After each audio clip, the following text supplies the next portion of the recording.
Magandang magandang gabi po sa inyong lahat. Ako po si Jerry Diaz, ang taga Camarin, Caloocan City. Isa po akong Roman Catholic. Mag-share po ako ng The Words of God. Yung part 1 tapos na po, part 2 tapos na, part 3 tapos na, part 4, 5, part 5, 5, part 6 na po yata. Meron po akong YouTube, Jerry Diaz channel. Tapos lalabas na po yung pangatlo, letter J. Pindutin nyo po yan. Meron po akong testimony ron sa YouTube. Pang-anim na po itong part ko na mag-testimony, mag-share ng the words of God. I'm Roman Catholic po.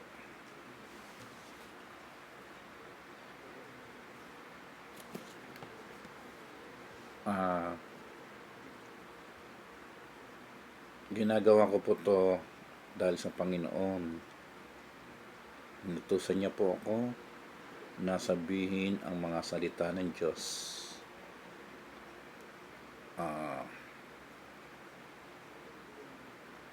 Gusto ko po sanang iparating sa buong mundo na may Diyos po at maniwala kayong may Diyos. Nagkaroon po ako ng isang pangitain po sa panaginip. Ang share ko po, pangitain sa panaginip, vision and dreams, panaginip at pangitain. Nagkaroon po ako ng pangitain. Naalala ko po na pinakita sa akin ng Diyos, ng anghel ng Diyos, yung isa pong bata. Nakikita mo yan, sabi ng anghel ng Diyos. Una po, nasagasaan yung bata, namatay. Pangalawa ulit, nasagasaan po ulit yung bata, namatay. Yung pangatlo po, masasagasaan po. Sabi ni Satan, nakuha niya yung bata na malayo sa Diyos. Malayo sa Diyos, nakuha niya yung dalawa. Itong pangatlo po, malapit po siya sa Diyos, naniniwala sa Diyos, lagi niya binibigyan ng panahon ang Diyos. Lagi siya nagsisimba. Dumating po yung pangatlong akala ni Satan makukuha niya itong pangatlo. Yung masasagasaan na po yung bata. Nakikita po ng Panginoon yung mangyayari. Isa pong anghel na parang kidlat na bumulusok sa lupa mula sa langit. Parang kidlat po, ang bilis. Nailigtas niya ang bata, hindi po siya nasagasaan, buhay na buhay po yung bata. Nagtaka si Satanas, hindi niya nakuha yung bata na malapit sa Diyos at naniniwala sa Diyos. Sumagot ang Panginoon, ang malapit sa akin, ang naniniwala sa akin, ang sumasampalataya sa akin, ay hindi mo siya makukuha, sabi ng Panginoon. Kitang-kita ko po yung anghel na bumulusok.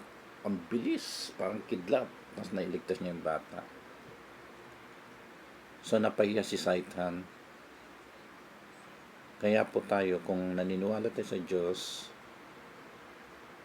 at sumasampalataya at naniwala, ililigtas po tayo ng Panginoon. Kaya po yung pangitain ko sa panaginip na yon, diba, siguro 10 years na po to, 9 years gano'n, matagal na po. Kasi sabi po ng anghel ng Diyos, nagkaroon sa panaginip, ilalagay ko sa iyong isip at sa iyong bibig ang sasabihin mo sa mga tao. Kaya siguro hindi maalis sa isip ko po yun. Mga pangitain na yun at panaginip. Totoo po may Diyos. Tungkol naman po sa sinulat ko po yan. Kinuwento ko sa mga kaibigan ko, friends, mga kakilala ko. Kinuwento ko po yun. Tapos, ito pong iba pong mga ngaral, naalala ko po sinabi ng Diyos. Ang ibang mga bulaan, mga ngaral po, gaya ng 666, gumagamit po sila ng salita ng Diyos sa Bible upang siraan nila ang Diyos. Upang siraan nila ang pananampalataya ng tao sa Diyos, upang iligaw nila ang mga tao. Katulad po sinabi ng isang mga ngaral na kilala at tanyag. Sikat na sikat siya, lagi niya binabanggit sa station ng radyo, TV, na may sarili kasi isang programa. Sabi niya, hindi ko na po ba sabihin yung pangalan. Tapos yung mga believers niya, tiwalang-tiwala sa kanya. Kasi Bible, totoo po yung Bible nakasulat sa Panginoon. Kaya lang po, dapat hindi dinadamay yung tunay. Yung po masakit doon. Isang pangliling lang ang ginagawa niya para bang sinisiraan niya ang Diyos at mga tao sa pananampalataya para hindi mapaniwala niya ang mga tao at makuha ng Diablo ni Satanas. Ganito po yun. Meron isang tanyag na nangangaral. Sinabi niya po, huwag kayong sasamba sa kung ano nakita sa langit, sa ilalim ng lupa at sa buwan o araw. Huwag niyong sambahin. Tama po yun. Tama po yun. Totoo po yung sinabi ng Diyos sa Biblia. Kaya lang po, naniling lang siya.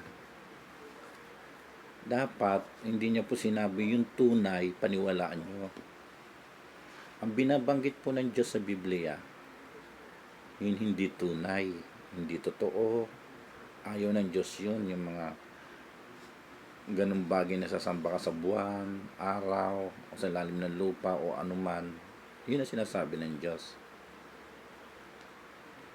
Pag tunay po, hindi sinabi na nangangaral yon. So, ngayon nagpakita po ang Panginoon sa langit. Nagpakilala siya ang Diyos. Sabi niya, papakita ko Jerry sa buong mundo. So, naalala ko yung 666. Gagamit si Satanas na 6 na salita. So, nung nagpakita ang Panginoon, kukontra agad si Satanas. Gagamitin niya ang mismong salita ng Diyos. Sisiraan niya ang Diyos. Kaya itong nangangaral, kasi talino ni Satan, dapat sinabi niya, kung tunay kang lingkod ng Diyos, huwag niyong idamay ang totoo. Ang tinutukoy ng Diyos ay mga mali. Yung tama, paniwalaan nyo. So, ginagamit niya itong Bible kasi salita ng Diyos. Yun ang pandaraya niya sa mga tunay. Huwag kayong maniniwala sa bula ang propeta, bula ang mga ngaral. Sinisiraan niya ang tunay. Ang tinutukoy ng Diyos po doon, mga bulaan, mga peke. Hindi niya binanggit, hindi po kasama dito yung tunay. Hindi niya sinabing ganon. Kaya kawawa po ang mga nangangaral na tunay. Matalino po si Satanas.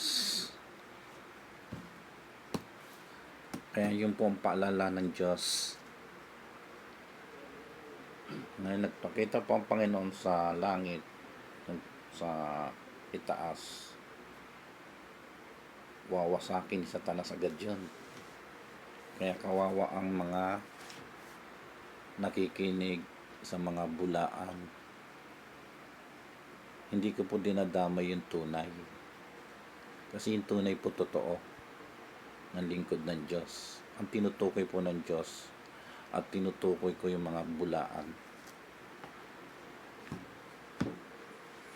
Kawawa po ang nakikinig. So, tuso si Satanas po. Tuso yung mga bulaan. Kaya kawawa po ang mga taong nakikinig, hindi pinapaliwanag ng maliwanag. Bagkus kung ano pumasok sa isip nila, yun agad ilalagay nila sa isip nila dahil sa bulaan mga ngaral na yan. Kaya sa 666 po, na pinakita sa akin na anghel ng Diyos, 6 na malalaking relihiyon ang nakuha ni Satanas. Yung 3 sa Diyos, di ba siyam lahat yan, bumaligtad po yung siyam naging 6. Billion po ang hawak ni Satanas. Kaya nga po, sabi na ngayon ng Diyos, gagamit siya ng 6 na salita ng Diyos para madaya niya ang tao, mga tao sa mundo. Kaya naglalabasan na po yung mga bulaan. Huwag niyo pong isama yung tunay, kasi tunay iba po yun, sa Diyos po yun.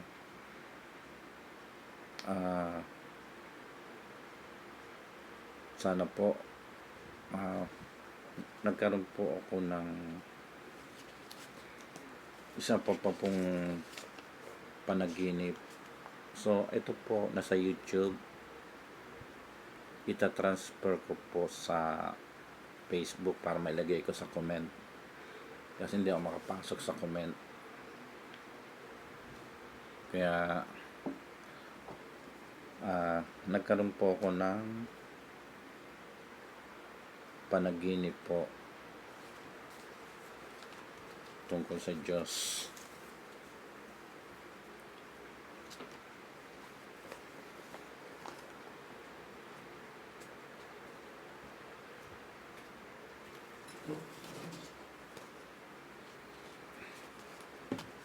So, sa ibang nangangaral po, nagkaroon po ang panaginip. Sabi po ng Panginoon, sabi po ng kanyang ama, ni Jesus Christ, sundin niyo po, sabi ng Diyos, sundin niyo ang aking anak, dahil ang mga salita niya ay galing sa akin. So, ang mga sinasabi ni Jesus Christ, galing sa Diyos. So, hindi ka makarating sa Diyos kung hindi ka muna dadaan kay Jesus Christ. So, ang turo po ng Diyos, sundin ninyo ang aking anak, dahil ang mga salita niya ay galing sa akin. Kay Jesus tayo muna pupunta, tapos sa Ama. Huwag po tayong lalagpas, kasi hindi po kayo makakarating sa Ama kundi sa pamamagitan niya. Nandun po sa Biblia, na experience ko po yon, dahil hindi ko po kilala ang Ama ni Jesus Christ. Siya po ang nagpakilala sa akin upang makita ko sa panaginip at nakausap ko po. Kaya ang iba dumidiretso sa Ama. Pwede rin po yung dadaan muna po tayo kay Jesus Christ. Kaya sinabi ni Jesus Christ, walang makarating sa aking Ama kung hindi sa pamamagitan ko. Yung salita na po yung mahiwaga yun, kung iintindi mo po mabuti. Dahil sa iyong kataasan, lumalagpas ka. So ituturo mo ngayon malinturo sa mga followers mo. Kawawa naman sila. Kawawang kawawa po. Alam niyo po kung bakit? Kung hindi kayo pinansin ng Ama, dahil binaypas niyo si Jesus Christ, di kawawa rin po kayo. Dapat kay Jesus Christ muna kayo dumaan, dahil tinubos tayo ng ating mga kasalanan. Kaya yung nagtuturo po ng mali, pinapakinggan ng mga followers, mali na, susunod pa sila. Binigyan sila ng Diyos ng isip at mata at pandinig. Ngunit mahina ang pangunawa nila, dahil nananaig po ang malinturo. Hindi po sinungaling ang Diyos. Nung nasa Bible po, pinakilala ng Diyos ang kanyang anak nung nabautismohan po si Jesus Christ. Sabi po ng Diyos, ito ang aking kinalugdan ng anak. Sundin niyo, pakinggan ninyo siya. Sa akin naman iba sinabi, nakita ko ang ama, pinakilala sa akin ni Jesus Christ. Ito ang aking anak. Pakinggan, sundin niyo siya. So, sa Bible po, tsaka yung si Jesus Christ, tsaka yung mensahe ng Diyos, parehas. Ordinaryong tao lang po ako. Isipin niyo po, wala po akong alam dun. Pangkaraniwan tao lang ako. Nagbabasa lang po sa Bible. Mahiwaga po ang Bible. Mahiwaga po ang masalita ng Diyos. Kasi pag nagkamali po kayo sa Bible at maling turo, maaaring mailigaw nyo ang marami. Kaya ganun ginawa ni Satan. Kaya pag nagbabasa po kayo ng Bible, i-guide kayo ng Panginoon. Kasama niyo siya. Hindi kayo magmamarunong na. Pag nagbasa kayo po ng Bible, nagmamarunong po kayo na hindi kasama ang Diyos. Galit ka pa pag kinontra ka, sama-sama ng loob mo. Pag kinontra ka, sumasama ang loob mo. Tsaka wag po kayo sasamba, hindi ko naman po kayo sa inaano. Wag po kayo sasamba sa mga leader. Sa Diyos po kayo magsamba. Pangalawa lang po ang leader. Kaya po napakasakit. Unahin nyo muna po ang Diyos. Tapos ang iba nangangatwiran. Hindi naman kami sumasamba sa leader namin, sa Diyos kami sumasamba. Ayaw nilang matanggap. Sa totoo lang po, totoo po yun.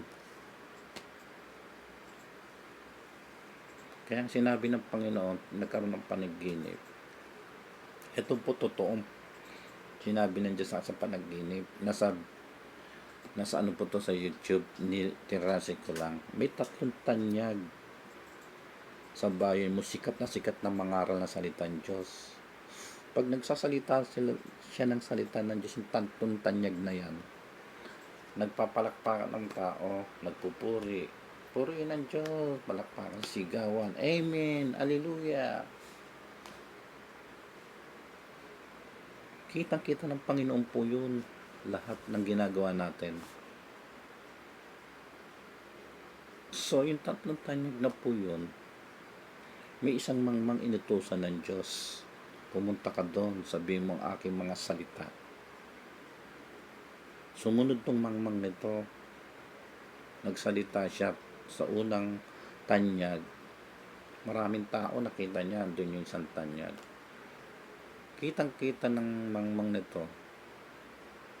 Sigawan, purihin ang Panginoon. Amen, Hallelujah, sabi niya. Tapos dumating kong mangmang nito. Hindi siya pinakinggan, pinagtawanan siya. Hindi siya pinaniwalaan. Kinutya siya. Ayaw siya pagsalitain. Hinarang siya o ano ginawa sa kanya. So nalungkot yung mangmang na inutusan ng Diyos. Pangalawa, ganun din. Pumunta to sa pangalawang tanyag, itong mangmang na inutusan ng Diyos. Pangatlo, ganun din, kinutya, pinagtawanan, hindi siya pinansin ng mga tao. Basta doon lang sila sa leader nila. Nagpupuri, nagpapalakpakan. Tapos sasabihin nila, hindi kami sumasamba, sa Diyos kami sumasamba. Hindi niyo pwedeng lokohin ang Diyos. Alam niya ang nasa isip niyo dahil siya po ang gumawa ng isip at puso ng tao. Siya po ang gumawa sa atin. Nilikha niya po tayo. Itong pangatlong tanyag, pinagtabuyan siya, hindi siya pinagsalita, maraming tao, hindi siya pinaniwalaan. Hinarang siya, ayaw, ano. Umuwi itong mangmang nito. Tapos, sabi ng Diyos, nalungkot ang mangmang. Sinabi ng Diyos, Jerry,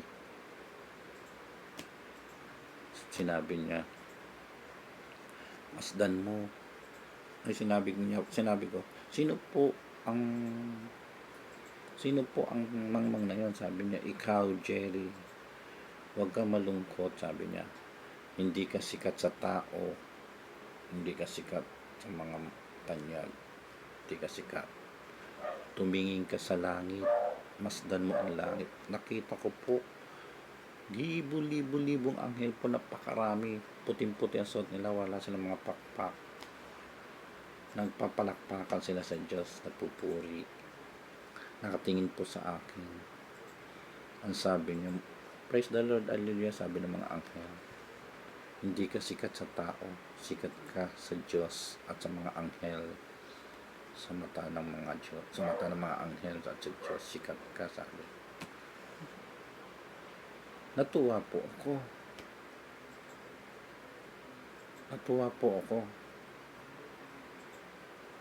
Totoong may Diyos. At nagkaroon po ako ng panaginip din. Nalala ko po na sabi po ng anghel ng Diyos na nagliliwanag yung mukha niya. Ilalagay ko sa iyong bibig at sa iyong isip ang sasabihin mo sa tao. Dahil tunay kang propeta ng Diyos. Sumunod ka sa Panginoon. Inuutusan ka niya. Sabi niya. Sabi ko, wala pong naniniwala sa akin. Sinabi ko na po yan sa mga reporter, sa mga news, sa mga kaibigan ko, sa simbahang katoliko, mga pare, sa bansang Roma, sa church, sa mga born again, sa mga iba-ibang relihiyon, kila Benny Hinn, nagpadala po ako ng sulat. Wala pong naniwala. Ngunit may mga naniwala po ang mga anghel ng Diyos at ang Panginoon. Tinanong ko po yung anghel na nagliliwanag yung mukha. Isa kang tunay, sabi niya. Kung tunay ako, nag-alinlangan pa nga ako noon. Kung tunay ako, bakit ayaw maniwala ang mga tao? Sabi ko sa anghel ng Diyos. Sabi niya, nagpakita sa si Jesus Christ. Oo, totoo yun. Maraming sinabi sa iyo ang Diyos at sinalaysay mo sa mga tao, hindi sila naniwala. Sumunod ka sa Diyos, huwag kang matakot sa mga tao, sabi ng anghel ng Diyos. Isa kang tunay. Kaya sinabi ko sa anghel ng Diyos, kung tunay ako, dapat paniwalaan nila ako. Sumagot ang anghel ng Diyos, masama na ang mga tao, hindi na naniwala sa Diyos. Bakit po sila nagdadasal, nagsisimba, kung hindi sila naniniwala sa Diyos? Bakit ganon, sabi ko. Sumagot ang anghel ng Diyos, kasi makasalanan ng tao. Sinabi na nila sa kanilang sarili, hindi totoo yan, kaya hindi ka pinaniniwalaan. Nalungkot po ako. Bagay, wala po akong magagawa. Si Jeremias nga, hindi pinaniwalaan na sinugo ng Diyos. Nasa Bible po yun, si Jeremias. Sinabihan siyang baliw. Hindi totoo yung mga pinagsasabi. Pinapatay pa nga siya. Hinulog siya sa balon na malalim. Tapos kinuha siya, niligtas siya. Tapos si Noah rin. Hindi rin nung sinabi ni Noah sa mga tao, gumagawa siya ng arko, barkong malaki, arko. Nandun yung mga tao, pinagtatawanan siya. Sabi, ha, baliw ka na, Noah, baliw. Paano babaha? Sabi, ang ganda ng araw, ang init-init, walang ulan. Pinagsabihan si Noah na masasakit na salita. Mo, lahat ng tao nung ginuno ng Diyos ang mundo noong unang panahon, walang naniwala po kay Noah. Mga anak niya minsan nag-alinlangan pa nga ngayon sumunod. Hindi nila alam ang pamamaraan ng Diyos at hindi nila alam kung ano ang gagawin ng Diyos. Kung nagbabasa po kayo ng Bible, dapat iniintindi na nakasulat simulat sa pool, kinakausap ng Diyos ang mga propeta, mga ngaral na kanyang pinili hanggang dulo, hanggang simula, hanggang dumating si Jesus Christ. Si Jesus Christ po pinagtawanan nga na sa Bible. Hindi naniwala ang mga Pariseo, dinuraan siya. Ikaw ba'y anak ng Diyos? Kawawa po si Jesus Christ. Alam po ninyo, nagbabasa po ang Bible. Hindi pinaniwalaan ng mga Pariseo. Ikaw ay anak lang ng Pedro. Kaya maraming tao po hindi alam ang pamamaraan ng Diyos. Meron pa nga isang tanyag na nangangaral, tapos na po ang Bible. Huwag kayong maniwala dyan sa mga salita-salita. Sinabi ba naman ng ganon? Bulaan siya. Ba't mas marunong pa siya sa Diyos? Bakit sasabihin niya sa mga alagad niya, sa mga tao? Naniwala naman yung mga tao. Sumagot po ang Diyos sa akin habang nabubuhay po ang mga tao. Patuloy po ang Diyos makipag-ugnayan sa kanyang napili. Kaya kawawa po, sa 666, pinakita sa akin ng anghel ng Diyos. Hawak na ni Satanas. Siya na nagmay-ari ng malalaking reliyon sa mundo. Sa isang reliyon, bilyon ang tao. Kaya ngayon nangyayari po sa atin, religion versus religion, church versus church, Bible versus Bible.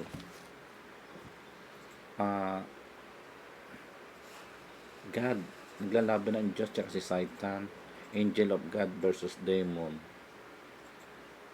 pastor versus false pastor, tunay tsaka false pastor, mga ngaral na tunay tsaka mga bulaan. Naglalaban-laban na po, nangyayari na po. Tignan mo sa isang nabasa ko sa Facebook, sa Islam, sila po naglalaban, kanya-kanya pong siraan, kanya-kanyang batikos.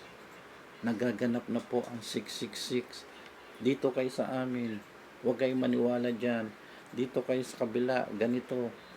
Kawawa po ang mga tao. Ang tao po ang kawawa. Kawawang kawawa po. Buti na lang may Diyos. May Diyos po. Meron pa po yung nangangaral. Ang tinutukoy ko pong nangangaral dito, yung mga bulaan po. Hindi ko po dinadamay ang mga tunay. Yun po ang utos ng Diyos. Kaya pag nangangaral kayo, huwag nyo idamay ang tunay. Kasi parang sinisiraan nyo na ang Diyos nun. Parang sinisiraan nyo na ang lingkod ng Diyos. Sa bagay, kaaway kayo ng Diyos. Kaya ganun ginagawa niya. Kanya-kanyang batuhan. Iisa lang po ang Diyos, tsaka ang anak ng Diyos. Sabi ko nga, Lord, lalo yata napasama ang Biblia. Naglalaban-laban. Imbis na mapalapit ang mga tao sa Diyos, naglalaban-laban na. Bakit ganun? Ang Biblia po ay tunay na salita ng Diyos at mahiwaga. So ginagamit ko ni Satanas ang mga bulaan. Hindi ko dinadamay ang tunay. So naguguluhan ang mga members, kampi rito, kampi doon. Wala na nangyayari. nagaganap na po ang 666. Kawawa po ang mga tao, tao po ang mga kawawa. Paano kung walang Diyos?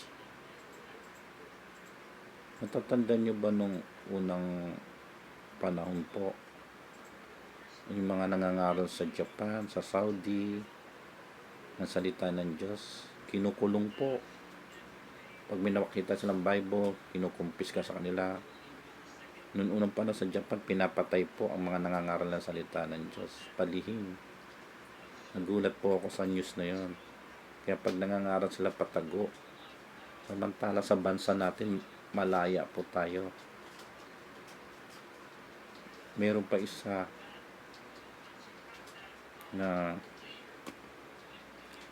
laging binabato po sa Katoliko. Ito po, binabato nila sa Katoliko. Ang mga Katoliko sumasamba sa rebulto. Yan. Sa mga larawan. Yan. Sa mga krus. Hindi totoo. Ang husay talaga ni Satan, no? Ganito po papaliwanag ko. Ang tinutukoy po ng Diyos na rebulto, unang-una po, kung naintindihan niyo po ang Biblia, dahil sa maling turo ng mga pastor, hindi ko nila lahat, hindi ko nila lahat. Maling turo ng pastor, ganito po yon. Nakalagay po sa panahon ni Noah, ang mga tao po noon, sumasamba po sa rebulto ni Balaam. Nakasulat po sa Bible, Balaam. Sa mga hayop na may sungay, ginagawa nilang Diyos yon noong unang panahon ni Moises. Mga rebulto.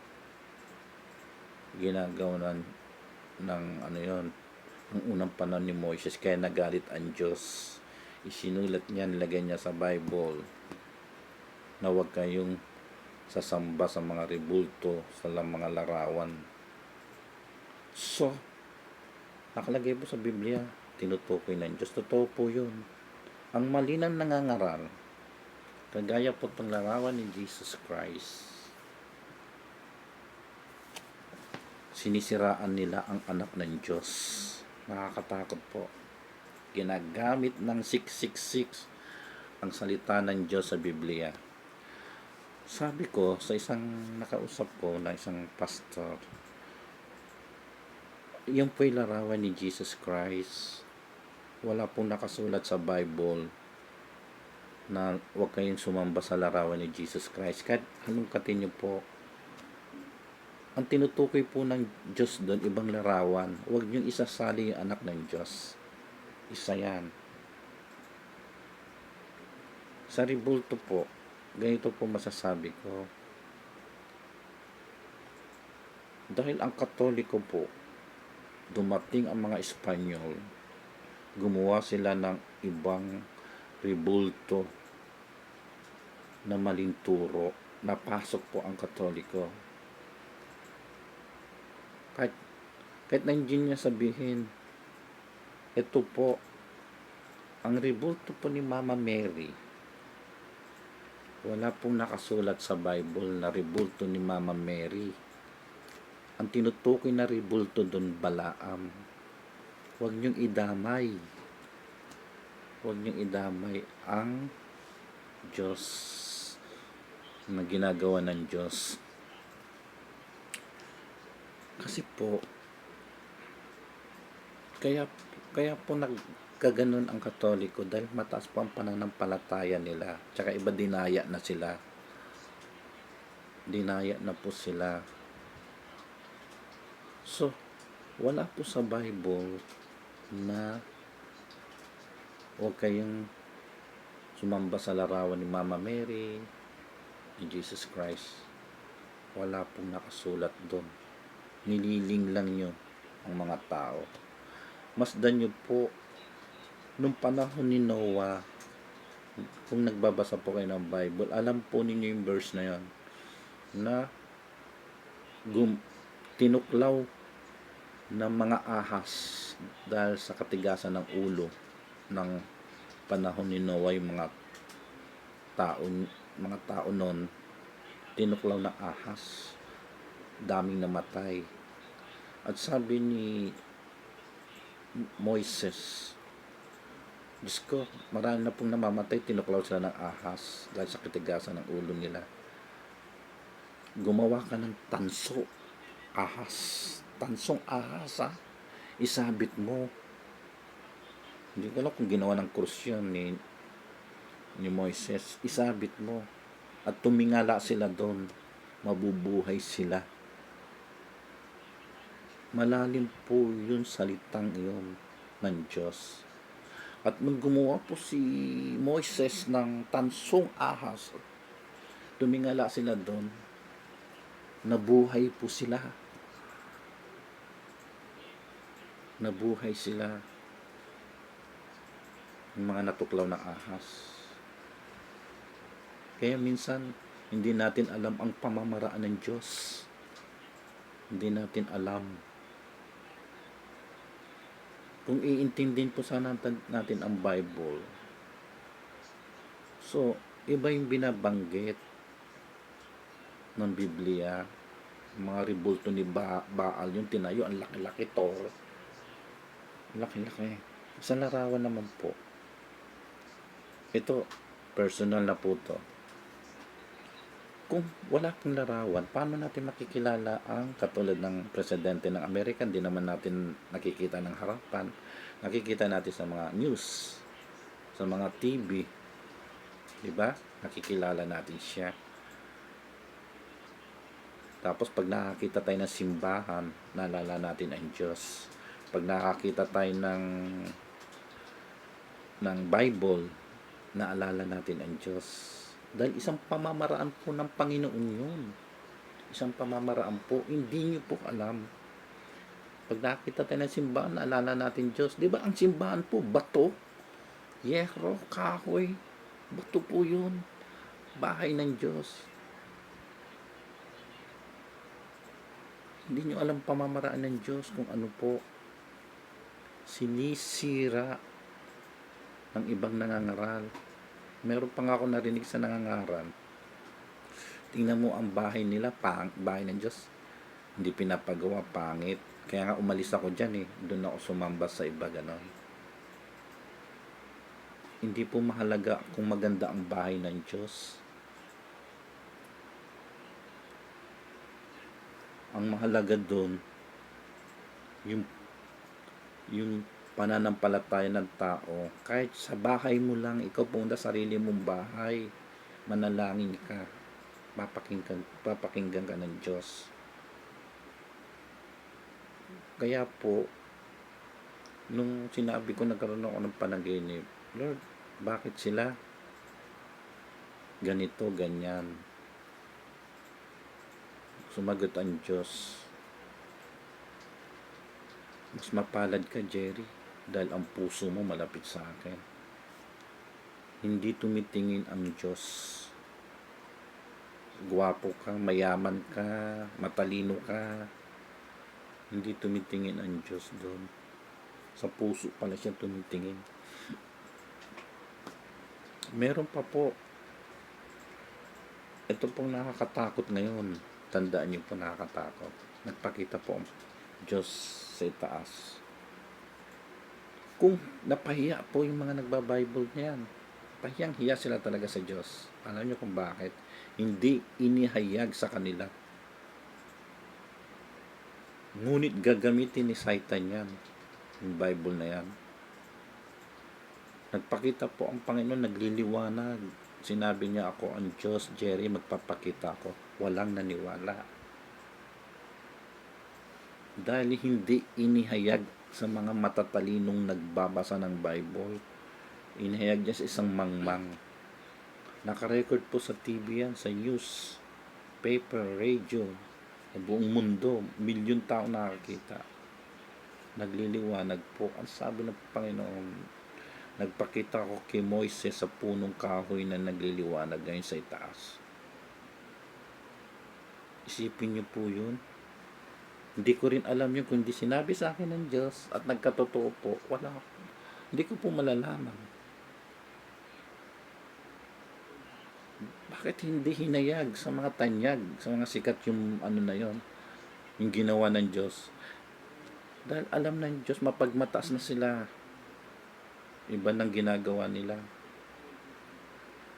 Ginagawa na nila ang salita ng Diyos. Ang iba, hindi ko nilalata. Ginagawa na nila ng negosyo ang salita ng Diyos.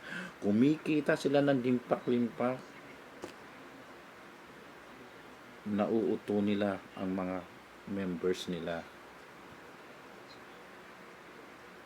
Wala po akong magagawa doon. Dahil napakatalino ni Satan. Hindi ko po nila lahat.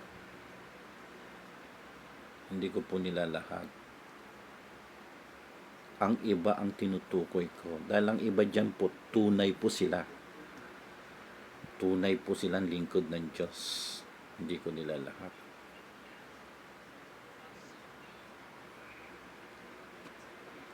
Kaya kawawa po ang mga tunay. Sinisiraan nila. Ngayon, may ebidensya ka. Tinanong ako, meron, nakarecord sa inyo, nagpakita ang Diyos. Ngunit sisirain ni Satan yun. 666. Pabasahin ng isang tanyag yan na hindi tunay. Sasabihin niya, huwag kayong sasamba, nakasulat sa Bible. Sa langit, sa ulap, at sa ilalim ng lupa. Ang tinutukoy po ng Diyos doon, alam niyo kung alin? Huwag kayong sasamba sa buwan, sa araw, o anong mga bagay. Ngunit walang sinabing ng Diyos sa kasulatan, huwag niyo akong sambahin. Walang sinabing gano'n ng Diyos. Nagpakita siya. Wala siyang sinabi. Ngayon gagamitin sa Satanas yan. Sisiraan niya ang Diyos. Para ang tao hindi maniniwala sa Diyos. Noong pa naman, sinira na ni Satan ang pananampalataya ng tao. Kaya kawawa po. Ano? Ordinaryong tao ko, walang kalam-alam. Sinabi ng anghel ng Diyos, hawak na ni Satanas ang 6 na malalaking relihiyon. Bilyon-bilyon po. Kanya na yon. Ang 3 sa Diyos na lang natitira. Kung tatanungin niyo po ako kung anong relihiyon, hindi po sinabi sa akin ng Diyos. Ngunit alam po ninyo yon. Kung anong mga relihiyon yon.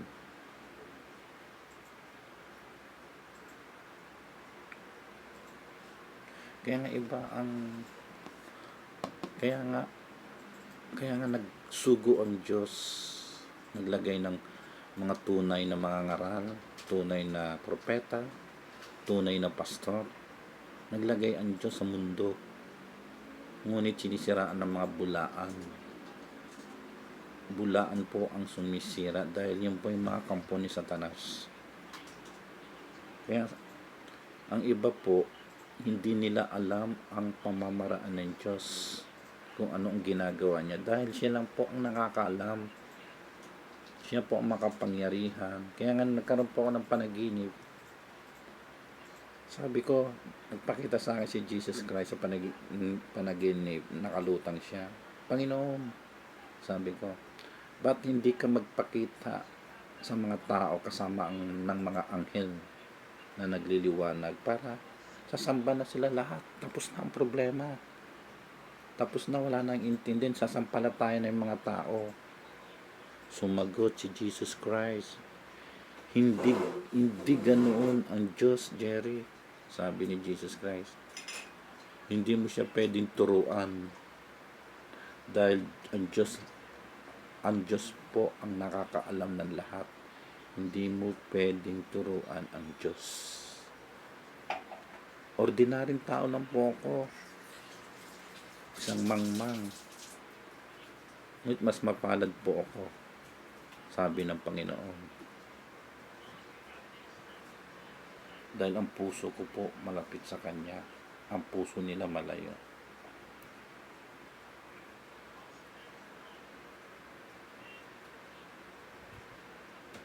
Totoo pong may Diyos. At nagkaroon po ako ng panaginip. Sinabi po ng anghel ng Diyos na sinasaktan niya ako. Nano niya yung espada sa aking bibig. Magsalita ka sa mga tao. Mangaral ka ng salita ng Diyos. Pinakita sa iyo lahat ng Diyos. Hindi mo sasabihin sa tao. Ayoko po. Pagod na ako. Wala pong naniniwala sa akin. Pinagtatawanan po ako. Kinukutya. Pinag-isipan ng masama. Pinag-isipan ng hindi maganda. Sabi ko, ayoko na po. Sumunod ka sa Diyos, sabi na anghel ng Diyos. Masama na ang tao. Masama na ang tao, sabi niya. Hindi na naniniwala sa Diyos.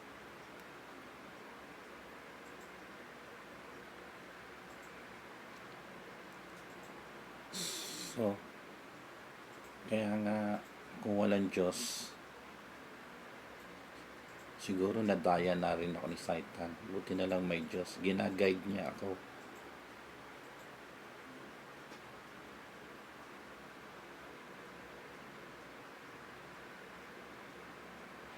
Kaya po sana maniwala po kayo sa Kanya. Sabi po ng anghel ng Diyos, mangaral ka ng salita ng Diyos. Tagal na po itong pinakita sa akin ng Diyos. Matagal na po sinabi ng anghel ng Diyos. Ngunit hindi ko po magawa. Dahil natatakot din talaga ako na pagsalitaan ka ng hindi maganda. Ngunit ngayon nakapagsalita na ako. Hinaharang ako sa TV news, hinaharang ako ng mga reporters, mga radio station, newspaper, mga malalaking relihiyon. Ayaw ako pagsalitain. Kontrolado ka na, hindi ka pwede magsalita. Kaya matalino ang Diyos, sabi ng Panginoon sa akin, Jerry, gagawa ako ng isang bagay na magagamit mo. 40 years na to, siguro 35 years. Umpisa pa lang nung maliit pa ako, pinapakitaan na ako. Ngayon ko lang sinabi dito dahil wala akong pambayad ng TV, wala akong pambayad sa radyo, wala akong pambayad sa newspaper para sabihin ko. Pumunta ako sa ibang malalaking reliyon, sabi nila, kontrolado ako. Yun daw ang sabihin ko. Kaya ka nagkaganon dahil sa relihiyon nila. Hindi naman ganon. Hindi ako sumunod. Parang bang iano ko ang Panginoon. Tumalikod ako. Ayaw akong ganon. Ayaw ko pakinggan ng bansang Roma, yung simbahan, mga leader ng pare. Saan ako nagpupunta sa mga Radio Veritas, mga simbahan. I'm Roman Catholic. Hindi nila ako pinapansin. Kaya nga matalino ang Diyos, sabi niya, gagawa ko ng isang bagay na magagamit mo para iparating ang aking mensahe sa buong mundo, sa mga tao. Ito, naganap na po, nagkatotoo po. Yung Facebook, YouTube, ang talino po ng Diyos. Iniisip ko, ano kayang gagawin ng Diyos? Nagulat po ako. Ito na, lumabas na. Nagkatotoo na po. Nasasabi ko na po ang kanyang mga salita na hatid ko na po sa inyo. Ngunit meron nagre-react sa Facebook. Nagre-react, nagagalit, naaasar, nagmumura, kung ano-ano pinagsasabi. Ngunit sabi ko, Lord, ikaw nang bahala. Siya ang gaganti, hindi ako. Meron po ako isang kasama, kinukwento ko po kasi na ganun nga po tungkol sa Panginoon. Nagalit siya sa akin. Minura niya talaga ako. Sabi ko, Lord, bahala ka na. Sabi mo, ikaw ang gaganti. Ano mo, nangisay siya sa sarapan ko. Dinala siya sa ospital. Nagkaroon siya ng sakit na malubha. Namatay siya. Pinakita sa akin ng Diyos. Hindi ko naman kasalanan to. Sumusunod lang ako sa Diyos. Ginagawa ko lang to dahil sa Panginoon. Dahil tao lang ako. sumusunod. Kung di naman ako susunod, magiging masama ako sa Panginoon, sabi ko. Kaya nagsasalaysay ako ng tungkol sa Panginoon. Lahat ng pinapakita niya sa akin, pangitain, panaginip, nagkakatotoo po. Nandun po sa ibang part 1, part 2, part 3. Kaya sinasabi ko, matalino po ang Diyos. Maraming taong hindi nakakaalam sa pamamaraan ng Diyos. Katulad nung bumabas Jesus. Hindi naniwala yung mga Pariseyo. Naging baby siya sa born again. Naging baby pala siya, sorry. Naging baby, pinanganak siya sa Bethlehem. Nung lumaki siya, sabi ng mga Pariseyo, ikaw ba'y anak ng Diyos? Sabi gano'n. Hindi sila naniwala, sabi ni Jesus Christ, ako nga. Hindi pinaniwalaan si Jesus Christ. Si Moises, hindi pinaniwalaan ng halos nagpakita ng kababalaghan ang Diyos sa mga kaaway ni Moises noon. Ang dami, hinati niya yung dagat. Bumuka yung dagat. Nasa Bible. Nagbigay ang 10 utos ng Diyos, 10 commandment sa Biblia. Hindi alam pamamaraan ng Diyos kung anong gagawin niya. So sa akin, advance na, pinakita na sa akin. Kaya sinalaysay ko po sa inyo. Lalabas naman po akong maging masama kung di ko sasabihin. Ititikong ko yung bibig ko. Lalabas po akong maging masama sa Diyos. Kaya nagsasalita po ako sa inyo. Isipin mo, gabi-gabi, nakaraan, taon, lagi kang nakakita ng pangitain, panaginip, kakausapin ka, nagpapakita na rin sa harapan. Hindi ka pa ba maniniwala yon?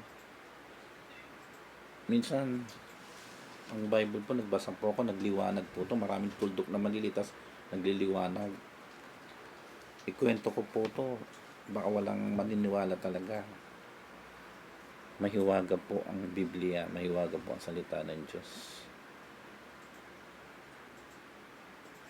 Hindi pa po huli lahat, hindi pa po huli.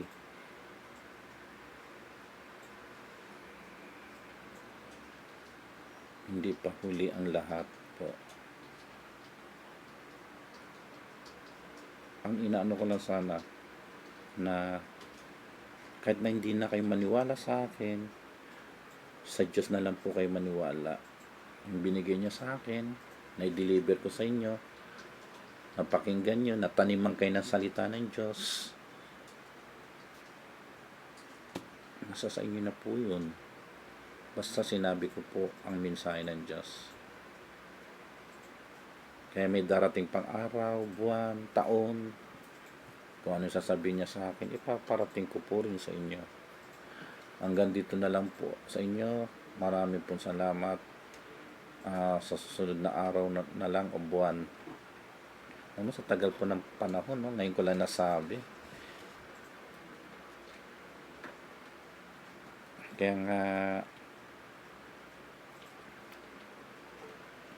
bumili na po ako ng pag natuloy po to, mangangaral po ako ng salita ng Diyos, bumili ako ng tent, gagamitin ko po yun, mga tarpaulin, ilalagay ko po yun. Ngayon, di ko pa alam kung saan ko ilalagay po yun dahil magpapaalam muna po ako sa mga city hall para payagan nila ako. Marami pong salamat sa inyo. Patnubayan po kayo ng Panginoon at magtiwala po kayo sa Kanya. Marami pong salamat. Magandang gabi po. Thank you po.